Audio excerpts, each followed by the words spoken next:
오늘 요한복음 3장 말씀을 통해서 말씀을 깨닫는 지혜와 응답받는 기도의 은총이 우리에게 넘치게 될 줄로 믿습니다. 여러분, 요한복음은 공간복음과는 다르다라고 했습니다. 시작이 다르다라고 했죠. 1장에서는 태초에 말씀이 계시니라 이렇게 시작을 하죠. 그러면서 그 말씀, 로고스가 바로 모든 세상을 만드는 보편적인 원리인데 그 원리가 바로 예수님이다. 그분이 천지를 창조하셨고 그분으로 말미암아 되지 않은 것이 없다. 그래서 1장을 한마디로 요약하면 예수님은 하나님이다라고 하는 거였어요. 예수님은 천지를 만물을 창조하신 하나님이다. 그런데 2장에서는 또 예수님이 누구라고 했냐면 예수님은 새 포도주다라고 했어요. 지금까지 나온 적이 없는 가장 좋은 포도주, 지금까지 소개된 적이 없는 가장 훌륭한 포도주, 새 술이라는 거죠. 새 술. 유대인의 정결 예식, 즉 겉사람을 위한 외식하는 종교는 이제 끝났고 그 유대인의 정결 예식을 위하여 준비된 물로 예수님은 포도주를 만들죠. 속사람을 채우고 속에서부터 기쁨을 일으키는 포도주를 바꿔버려요. 이제부터 예수님으로 시작되는 새로운 종교는, 새로운 기독교, 새로운 하나님 나라는 겉사람을 꾸미거나 정죄하고 깎아내리는 종교가 아니라 속사람을 새롭게 하고 속에서부터 기쁨과 감격이 우러나오는 종교가 될 것이다 라고 하는 예수님이 누군가를 보여주는 게 2장이었어요. 3장은 이제 성령입니다. 성령. 그러니까 요한복음은 굉장히 조직적으로 구성되어 있는데 1장에서는 예수님은 하나님이다. 성부 하나님을 말하고 2장에서는 예수님은 새 술, 우리의 새롭게 오시는 구원자다. 기쁨을 주시는 분이다. 성자 예수님을 이야기하고 3장에서는 성령 하나님을 이야기해요. 그래서 성부, 성자, 성령, 요한복음 1, 2, 3장은 바로 삼위일체 되신 예수 그리스도를 보여주고 있습니다. 굉장히 잘 짜여졌는데 문제는 이제 성령이에요. 우리가 하나님에 대해서는 오해를 잘 안 해요. 천지 만물을 창조하신 분, 섭리하시는 분, 완성하시는 분, 하나님 별로 오해 없어요. 둘째, 예수님, 성자 예수님도 별로 오해가 없어요. 예수님은 우리를 위해 이 땅에 오셨고 우리를 위해 죽으시고 우리를 위해 십자가에서 자기를 버리셔서 우리를 구원하시고 부활하신 분. 자, 그런데 문제는 성령이에요. 성령에 오면 우리가 제대로 아는 사람이 없고 성령에 대해서는 그냥 각자 나름대로 자기 속에는 옳은 대로 그렇게 보는 경우가 많아요. 그래서 예수님에 대해서 예수님이 성령으로 오셨다라고 하면 그때부터는 이 감을 잘 못 잡고 이리저리 막 헷갈려요. 왜 그럴까? 오늘 이 요한복음 3장 8절 말씀 한번 같이 볼까요? 이 8절 말씀 때문에 그런데 이 말씀 때문에 우리가 오해를 많이 하고 이 성령에 대해서 예수님에 대해서 우리가 바른 지식을 쫓기보다는 각자의 속에는 옳은 대로 해석하는 경우가 너무 많아요. 자, 일단 요한복음 3장 8절 말씀 한번 같이 읽어봅니다. 시작. 바람이 임의로 불매 내가 그 소리는 들어도 어디서 와서 어디로 가는지 알지 못하나니 성령으로 난 사람도 다 그러하니라. 아멘. 자, 여러분 이 말이 이해가 되세요? 성령으로 난 사람. 자, 이 말도 일단 어렵죠. 자, 성령으로 났다는 것도 무슨 말인지 모르겠는데 그 사람은 어떻다는 거예요? 바람처럼. 바람이 임의로 불매. 우리가 이렇게 말을 들으면 야, 바람이 아무렇게나 막 부니까 내가 그 소리는 들어도 어디서 와서 어디로 가는지 알지 못하나니. 그렇죠. 바람 소리 나는데 어디서 와서 어디로 가는지 몰라요. 그러니까 바람은 자기 마음대로 부는 것 같아요. 성령으로 난 사람도 다 그렇다 하는 거예요. 그러니까 성령으로 난 사람은 어떤 세상의 법에, 율법에, 세상의 질서에 구애되지 않는 사람, 마치 그냥 그때그때 성령이 주는 감동에 따라서 살아가는 사람, 그때그때 하고 싶은 대로 얘기하는 사람, 그때그때 하나님의 직통 계시를 따라 사는 사람처럼 그렇게 사람들이 해석을 해요, 이 본문을. 그래서 이런 이 성령으로 난 사람, 바람처럼 임의로 왔다 갔다가 이런 사람들 보면요, 약속도 안 지키고요. 일단 시간 약속 안 지켜요. 왜? 나는 성령으로 난 사람인데 왜 나를 세상의 법으로 묶으려고 하느냐? 시간 약속 안 지키고 자기가 한 말 안 지키고. 왜냐하면 지난번에 한 말과 지금의 한 말이 달라요. 왜? 성령이 다르게 말씀하셨다는 거예요. 미치겠죠. 이런 분들이 주로 목회자들이 많은데 설교하는 거 보면 설교 원고 없어요. 설교 본문 없어요. 그리고는 올라와서는 자, 여러분 어디 볼까요? 그리고 막 피다가 오늘은 여기를 한번 봅시다. 그러면서 아무 본문이나 막 펴고는 아무 얘기나 막 해요. 그리고는 성령으로 자기가 하는 얘기니까 여러분 성령 받은 분만, 성령으로 난 사람만 알아들으시라고 그러면서 막 하면 사람들이 와, 저분은 굉장히 신령한 분인가 보다. 그렇게 봐요. 여러분 옛날에 기도원에서 주로 이렇게 설교를 많이 했고 부흥사들이 이렇게 설교를 많이 했거든요. 그래서 부흥사분들한테 성령 본문 미리 달라 그러면 화를 버럭 냈어요. 아니 말이야, 내가 성령을 따라 설교하는 사람인데 무슨 본문을 미리 달라고 그러냐고. 무슨 성령께서 미리 말씀하시냐고. 그날 말씀하시는 거지. 그러면서 호통을 꽉 치시면 아이고 그러시군요. 그럼 당일날 와가지고 어디 봅시다 이러면서 이제 설교를 했거든요. 여러분 과연 근데 그런 게 맞을까요? 과연 그렇게 살아가는 게 바람처럼 왔다가 바람처럼 가는 그런 삶이 황야의 무법자 같은 삶이 성경의 삶일까? 오늘은 여기에 대해서 좀 우리가 이야기를 나눠보려고 합니다. 요한복음 3장은 절대로 여러분 그런 말씀이 아닙니다.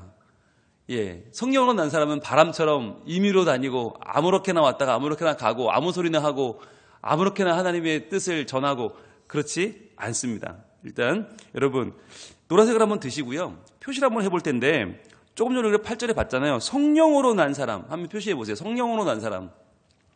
근데 예수님이 이 이야기가 우리가 잘 모르는 이야기고 오해 소지가 많기 때문에 지금 본문에 이걸 반복해서 말씀하고 있어요. 자, 성령으로 난 사람 8절에 여러분 표시하셨죠? 이게 누구냐면 3절에 보시면 이렇게 말씀해요. 예수께서 대답하여 이르시되 진실로 진실로 내게 이르노니 사람이 거듭나지 아니하면 하나님 나라를 볼 수 없느니라. 그렇죠. 거듭나지 아니하면 표시해 보세요. 거듭나지 아니하면 이게 같은 말이거든요. 성령으로 난다는 말과 거듭난다는 말이 같은 말이에요. 자, 그런데 우리는 거듭난다는 말도 잘 몰라요. 이게 무슨 말인지. 그래서 이 말이 5절에 또 나와요. 예수께서 대답하시되 진실로 진실로 내게 이르노니 사람이 물과 성령으로 나지 아니하면, 그죠? 거기 표시해 보세요. 물과 성령으로 나지 아니하면 같은 말이에요. 자, 성령으로 난 사람, 거듭난 사람, 물과 성령으로 난 사람 같은 말이에요. 자, 그리고 이렇게 말해도 우리가 모르니까 7절에 한 번 더 말해요. 내가 내게 거듭나야 하겠다 하는 말을 놀랍게 여기지 말라. 거듭난다. 또 나오죠. 거듭나야 하겠다. 표시해 보세요.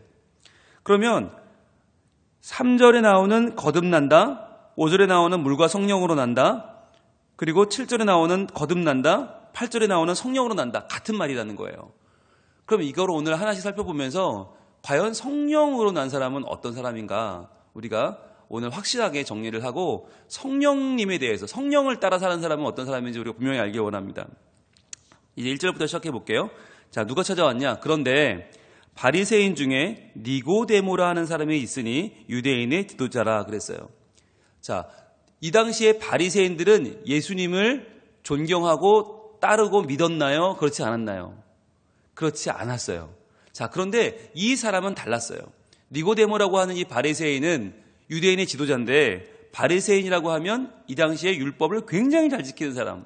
그래서 율법을 지키는 것이 사명이에요.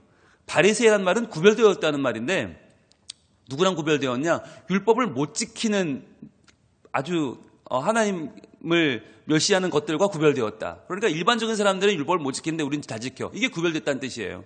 바리새인은 이 당시에 6천 명 정도가 있었다라고 해요.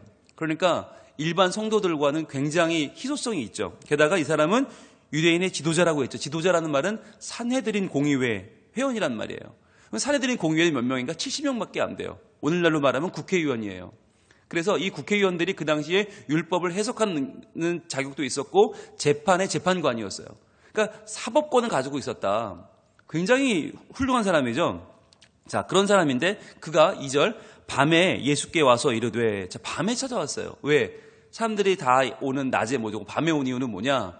자기가 그래도 바리새인이고 구별된 사람이고 산헤드린 공의회 의원인데 지금 예수님은 누구예요?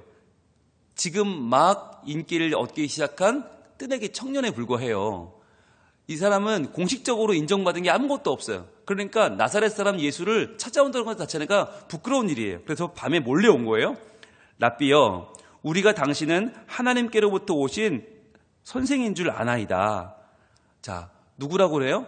하나님께로 온 선생이라고 말해요. 여러분, 이것이 지금도 유대인들이 예수님 보는 시각이에요. 예수님은 하나님이 아니고 하나님의 아들이 아니고 선생이에요. 그냥 선생인데 조금 훌륭한 선생. 자, 그런데 바리새인도 인정하는 훌륭한 선생인 이유가 뭐냐? 다음 절에 나오죠. 하나님이 함께 하시지 아니하시면 당신이 행하시는 이 모든 표적을, 이 표적을 아무도 할 수 없음이니이다 그랬어요. 자, 우리가 표적을 어제 봤잖아요. 세메이온이라고 했죠. 사인, 가리킨다는 거예요.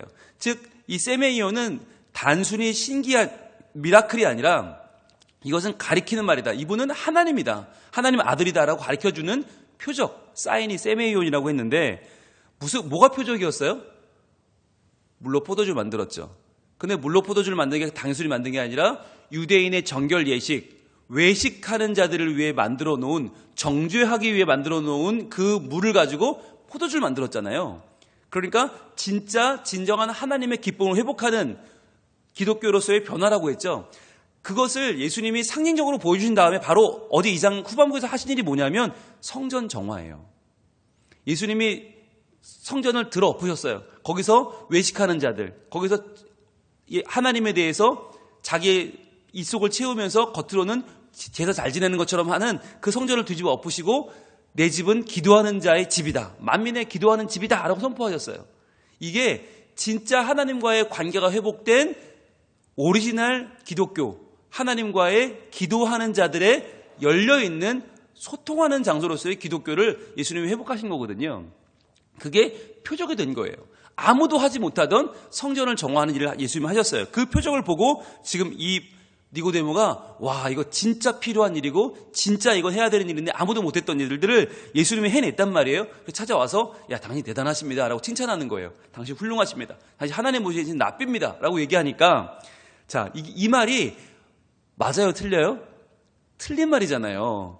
똑똑한 사람인데 잘못 봤어요. 예수님은 하나님이 보낸 납비가 아니라 하나님의 아들이잖아요. 구원자잖아요. 그래서 예수님이 이렇게 그에게 이제 올바른 지식을 설명하십니다. 3절입니다. 예수께서 대답하여 이르시되 진실로 진실로 내게 이르노니 사람이 거듭나지 아니하면 하나님의 나라를 볼 수 없느니라. 자, 여러분 여기서 진실로 진실로 한번 표시해 보세요. 진실로 진실로 노란색으로 표시해 보세요. 여러분 진실로 진실로라는 이 말이 공간복음에 지금까지 나왔나요? 아니요. 한 번도 안 나왔어요. 공간복음에서는 진실로라는 말은 나왔지만 진실로 진실로라는 말. 여러분 예수님 말씀이 다 진실인데 진실로 말하노니 굉장한 거죠. 그런데 거기에 진실로 진실로 두 번 하면 진짜 대단한 거거든요. 정말 중요한 말이거든요. 근데 이 말은 요한복음에만 나옵니다. 다른 복음에는 안 나오고요. 다른 성경 전체에 다 안 나와요. 요한복음에만 나와요. 그러니까 이것은 가까이에 있었던 요한만, 친척이었던 요한만 알 수 있었던 예수님의 중요한 것을 강조하는 말 버릇이었던 거죠. 이 진실로 진실로가 요한복음에만 25번 나와요. 25번. 그 정도로 중요한 예수님의 일종의 강조법이 진실로 진실로입니다. 자, 그런데 거듭나지 아니하면 하나님 나라를 볼 수 없다. 그러니까 네가 지금 보는 것은 잘못 보는 거란 말이에요. 하나님 나라가 아니라 이 땅에서의 표적만 보는 뿐이죠. 진짜 하나님 나라를 보려면 어떻게 해요? 거듭나야 되는데 거듭난다고 하는 말이 겟네데 아노덴이에요. 아노덴이 거듭 다시라는 말이 아노덴인데 여러분이 아노덴이라는 말이 성경에 13번이나 나오는데 여기에서만 거듭 다시라고 쓰여요. 나머지는 다 뭐라고 쓰이느냐? 위로부터예요. 위로부터. 그러니까 우리가 거듭난다라고 하는 말이 뭐냐면 우리는 보통 우리의 인생은 이 땅에 태어나서 이 땅에 죽죠. 이 땅의 것을 쫓다가 이 땅에 죽어요. 돈, 명예, 성공, 건강 쫓다 죽어요. 그것은 다 아래로 태어나서 아래로 죽는 거예요. 그런데 거듭난다는 건 아노데는 위에서부터 난다는 거예요. 위로부터 난다. 이것은 하나님의 가치로 살아간다는 뜻이에요. 하나님이 주신 가치로 살아간다. 이 땅의 가치를 쫓지 않고 하나님의 가치를 쫓아 산다. 그게 거듭난다. 아노덴인데 자, 이 말을 거듭난다? 말을 듣고 니고데모가 이해를 못해요. 4절에 니고데모가 이르되 사람이 늙으면 어떻게 날 수 있사옵나이까? 두 번째 모태에 들어갔다가 날 수 있사옵나이까? 엉뚱한 소리를 합니다. 이해 못하니까 이게 거듭난다? 위로부터 난다? 무슨 말이지? 그래서 아니 사람이 다시 엄마 뱃속에 들어갔다 나와야 되는 겁니까? 라고 물어요. 그때 예수님이 풀어주세요. 5절 예수께서 대답하시되 진실로 진실로 내게 이르노니 또 나왔죠. 표시해 보세요. 진실로 진실로. 진짜 예수님이 자주 이 말을 쓰세요. 말버릇이에요. 25번 나온다고 그랬죠. 뭐라고 하냐면 사람이 물과 성령으로 나지 아니하면 하나님 나라에 들어갈 수 없느니라. 자, 하나님 나라를 3절에서는 볼 수 없다고 그랬죠. 여기서는 또 하나님 나라를 들어갈 수 없다고 그랬어요. 즉 하나님 나라는 우리가 어떻게 해야 되는 곳인가? 봐야만 하는 곳이고 들어가야만 하는 곳이에요. 그런데 거듭난 사람만 볼 수 있는 하나님 나라는 물과 성령으로 난 사람만 들어갈 수 있어요. 자, 그럼 물과 성령으로 난다는 말은 또 뭐냐? 위로부터 난다는 말을 설명한 게 물과 성령으로 난다는 말인데, 여러분 우리가 보통 물이라고 하면 세례를 보통 이야기합니다. 그런데 요한복음에서는 다릅니다. 요한복음에서는 이 물이 세례가 아니에요. 왜냐하면 여러분 세례 요한이 물로 세례를 주잖아요. 물로 세례를 주는데 뭐라고 해요? 나중에 진짜가 오시는데 그분은 성령으로 세례를 줄 것이다. 나는 물로 세례 주지만 그분은 성령으로 세례를 준다. 그러니까 물과 성령은 차원이 다른 문제예요. 여기서 말하는 물 세례와 성령 세례는 완전히 다른 차원. 그러니까 훨씬 더 큰 차원의 성령이거든요. 그럼 여기서 말하는 물과 성령은 뭐냐? 찾아보겠습니다. 요한복음 7장으로 갑니다. 요한복음에 나오는 물과 성령은 뭔가? 요한복음 7장 38절. 요한복음 7장 38절. 자, 같이 읽습니다. 시작. 나를 믿는 자는 성경의 이름과 같이 그 배에서 생수의 강이 흘러나오리라 하시니. 자, 그랬죠. 그 배에서 생수의 강이 흘러나온다. 즉 예수 믿는 사람은 하나님께서 주시는 영원히 끊이지 않은 생수의 강이 흘러나오는데, 이 생수의 강이 뭐냐? 그럼 39절에 이게 뭔지 설명이 나와 있어요. 자, 39절 이게 뭐예요? 이는 그를 믿는 자들이 받을 성령을 가리켜 말씀하신 것이다. 그랬어요. 자, 믿는 자마다 생수의 강이 흘러나와요. 그게 물이에요. 근데 그 물이 뭐냐? 바로 성령이다. 즉 물과 성령은 동격이에요. 같은 말이에요. 즉 예수 믿는 사람에게는 언제나 흘러나오는 생수의 강이 있는데 그것이 바로 성령인데, 중요한 말이 나와요. 가로에 이런 말이 있죠. 예수께서 아직 영광을 받지 아니하셨으므로 성령이 아직 그들에게 계시지 아니하시더라. 이게 중요한 얘기예요. 여러분, 성령은 언제부터 역사하시나? 바로 예수님이 영광을 받으신 후죠. 그럼 예수님이 영광을 받는다는 말은 뭐예요? 어디서 영광을 받으세요? 십자가죠. 즉 예수님이 십자가를 지고 죽으시고 우리를 위해 죽으시고 우리의 구원자가 되시는 그 자리가 영광을 받으시는 자리인데, 성령은 그 십자가 이후로부터 역사하신다는 거예요. 즉 우리에게 생수의 강이 흘러나오는 그 시점이 언제냐? 바로 예수님의 십자가 사건 이후죠. 그때로부터 성령은 역사하시고 그때부터 우리가 생수의 강이 흘러나와요. 이 말은 성령이란 분은 어떤 분이냐? 무엇을 위해 존재하는 분이냐? 예수님의 십자가 사건을 위해 존재하는 분이란 말이에요. 즉 예수님의 십자가 사건을 많은 사람이 봤지만 아무도 깨닫지 못했죠. 아이고 한 사람 죽었구나. 이걸로 끝났어요. 아이고 불쌍한 사람이구나. 정치범이 죽었네. 끝났어요. 그런데 그 십자가에 죽으신 예수님을 우리가 진짜 우리의 구세주로 알고 저분이 나를 위해 죽었다고 깨닫는 게 누가 하시는 역사인가? 성령이 하시는 역사란 말이에요. 그래서 성령이 임하시면, 성령으로 난 사람은 누구냐? 예수님의 십자가가 나를 위해 죽으신, 나를 위한 하나님의 역사라고 믿는 사람이 성령으로 난 사람이고, 즉 성령으로 난 사람은 예수님의 십자가를 깨닫는 사람이에요. 자, 그러면 여기까지 일단 보고 다시 돌아올게요. 자, 요한복음 3장 6절로 갑니다. 자, 물과 성령으로 난 사람에 대해서 얘기를 하는데 6절로 가니까 육으로 난 것은 육이요 영으로 난 것은 영이니 내가 내게 거듭나야 하겠다 하는 말을 놀랍게 여기지 말라. 그러셨죠. 자, 왜 육으로 난 것은 육이고 영으로 난 것은 영이란 말이 왜 나오냐면, 여러분 성령이 좀 전에 말씀드렸죠. 예수님의 영광을 받는 자리, 십자가의 자리를 알고 깨닫게 하는 분이 성령님이라고. 그러면 신앙의 가장 중요한 가치가 뭐가 되는 거예요? 십자가예요. 근데 십자가는 어떤 자리예요? 예수님이 목숨을 버리는 자리예요. 그러면 내가 믿는 분, 내가 믿는 하나님이신 예수님이 십자가에 죽어요. 여러분 이게 얼마나 허망한 일이에요. 내가 믿는 만약 교주가 있다. 그러면 내가 믿는 교주는 어떻게 해야 돼요? 영생을 해야 돼요. 그래야 우리의 믿음도 점점 더 커지는 거 아니겠어요? 내가 믿는 교주는 영생을 해야 그 믿음을 가진 나도 같이 영생하고 나도 같이 잘 되죠. 여러분, 내가 믿는 교주는 돈 많이 벌고 호의호식해야 돼요? 아니면 가난해야 돼요? 적어도 왕궁 같은 데 살아야 돼요? 아니면 초가에 살아야 돼요? 왕궁에 살아야죠. 내가 믿는 교주는 왕궁에 살고 정말 잘 먹고 잘 살고 호의호식하고 머리에 왕관 쓰고 옷에는 번쩍번쩍한 옷을 입고 영원히 살아야죠. 그래야 내가 그분을 믿는 맛이 나죠.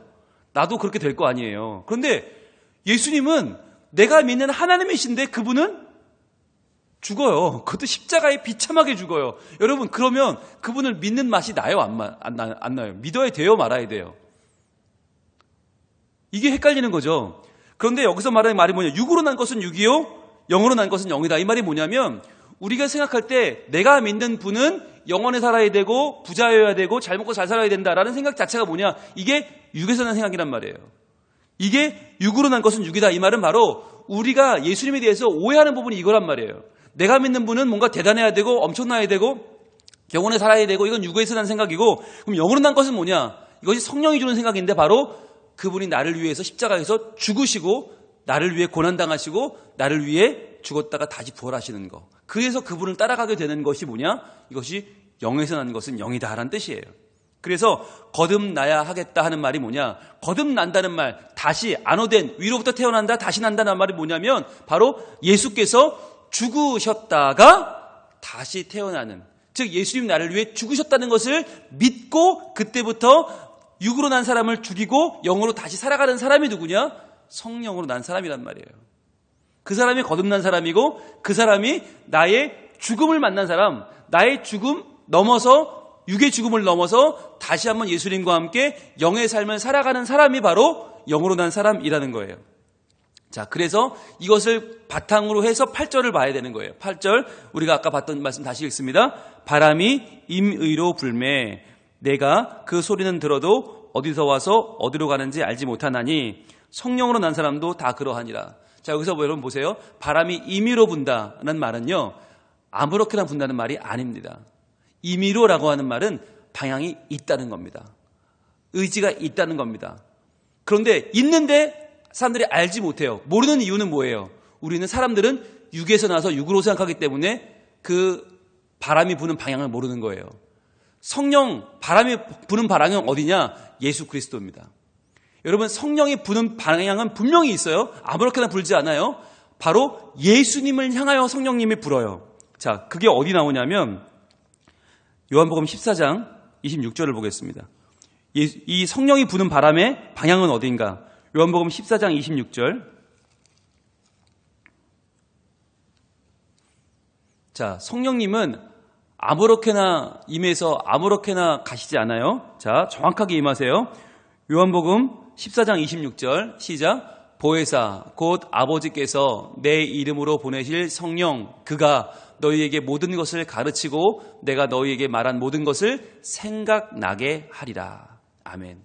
즉 성령님은 왜 오셨나? 예수님이 말씀하신 것을 생각나고 가르치고 그것이 다시 되새김질돼서 믿게 하려고 성령님이 오셨단 말이에요. 그럼 예수님이 하신 말씀은 뭔가? 요한복음 10장 17절 마지막입니다. 자, 예수님이 하신 말씀은 뭔가? 예수님이 요한복음에서 가장 강조하신 말씀이 뭔가? 요한복음 10장 17절 같이 있습니다. 내가 내 목숨을 버리는 것은 그것을 내가 다시 얻기 위함이니 이로 말미암아 아버지께서 나를 사랑하시느니라. 이거예요. 예수님이 오신 이유는 목숨을 버리기 위해 왔단 말이에요. 그런데 버리는데 버리고 끝이 아니라 그것을 내가 다시 얻기 위함이니, 즉 예수님이 이 땅에서 계속 하신 말씀이 뭐냐? 나는 죽으러 왔다. 나는 너희를 위해서 십자가에 죽으러 왔다. 고난받으러 왔다. 그런데 그것을 내가 다시 얻기 위해서 왔다. 여러분, 이 말을요, 공관복음에서는 예수님이 조금 돌려 말하세요. 내가 멸시를 당한다. 내가 고난을 당한다라고 말씀하시는데 요한복음에서는 정확하게 내가 목숨을 버린다라고 말씀하세요. 그런데 그것을 다시 얻기 위함이다. 자, 그런데 여기서 이 버리는 것, 이것이 그러면 우리가 다 당하는 죽음처럼 나는 싫은데 억지로 당하는 죽음이냐? 그게 아니에요. 18절에 분명히 나와 있어요. 18절. 이를 내게서 빼앗는 자가 있는 것이 아니라 내가 스스로 버리노라. 이게 중요한 거예요. 스스로 죽는 사람은 세상에 예수님밖에 없는 거예요. 왜? 나는 버릴 권세도 있고 다시 얻을 권세도 있으니 이 계명은 내 아버지에게서 받았노라 하시니라. 즉 예수님이 이 땅에 오신 것은 스스로 목숨을 버리기 위해서 오셨다는 거예요. 그런데 성령은 뭘 알려준다고요? 예수님이 하신 말씀을 깨닫게 하고 알려준다고요. 자, 그러니까 여기에 정리를 끝내고 우리가 다시 오늘 3장 8절로 오면 성령으로 난 사람은 어떤 사람이냐? 바로 세상은 들어도 알 수도 없고 어디서 와서 어디로 가는지 알지 못하는 성령의 방향, 즉 예수님의 죽음과 그 죽음의 완성을 통해서 우리가 다시 살게 되는 그 자리로 불어가는 바람의 방향, 그것을 알고 이해하는 사람이 바로 성령으로 난 사람이란 말이에요. 오늘 얘기가 조금 복잡합니다. 그러나 중요한 이야기입니다.